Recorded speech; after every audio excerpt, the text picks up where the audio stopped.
pour la première fois, Kim Jong-un n'accueille pas Mike Pompeo. La troisième visite du secrétaire d'État américain en Corée du Nord s'achève, mais semble avoir porté moins de fruits que les rencontres précédentes avec des représentants nord-coréens. La troisième rencontre de Mike Pompeo avec la partie nord-coréenne s'avère être moins fructueuse que les précédents contacts entre les deux pays. Tout d'abord, le déplacement du secrétaire d'État américain prévoyait une entrevue avec Kim Jong-un, qui avait auparavant par 2 fois personnellement accueilli l'Américain.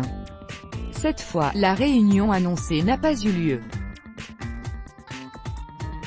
En outre, malgré les déclarations de Pompeo sur les progrès lors des 2 jours de négociations, le ministère nord-coréen des Affaires étrangères a exprimé son extrême regret et son insatisfaction face à ces résultats.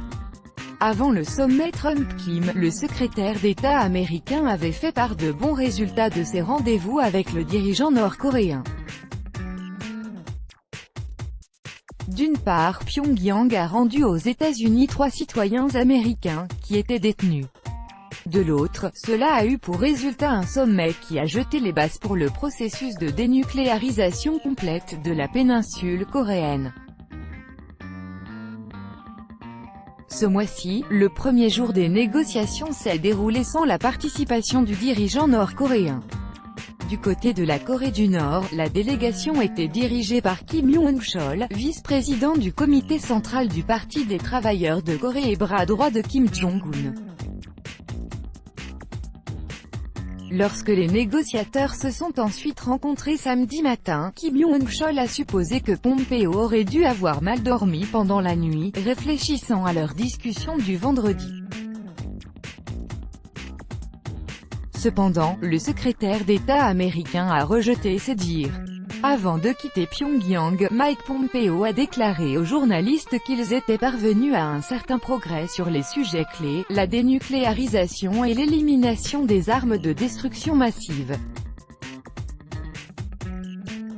En outre, une réunion des représentants des 2 pays sur le retour des restes des soldats américains tués pendant la guerre de Corée a été fixée pour le 12 juillet.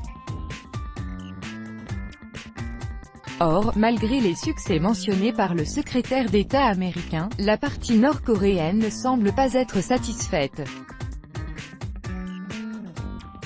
Le ministère nord-coréen des Affaires étrangères a diffusé un communiqué où il a exprimé son extrême regret par le fait que les États-Unis n'ont pas abordé les questions fondamentales nécessaires pour améliorer les relations entre les pays. Parmi ces problèmes figure notamment la signature d'une déclaration sur la fin de la guerre et le fait que les États-Unis ne retiraient pas leurs militaires de la Corée du Sud. La confiance entre nos pays n'a pas été renforcée, et ces pourparlers nous ont mis dans une situation dangereuse, dans laquelle notre désir de dénucléarisation peut lui-même être ébranlé, a ajouté le ministère des Affaires étrangères.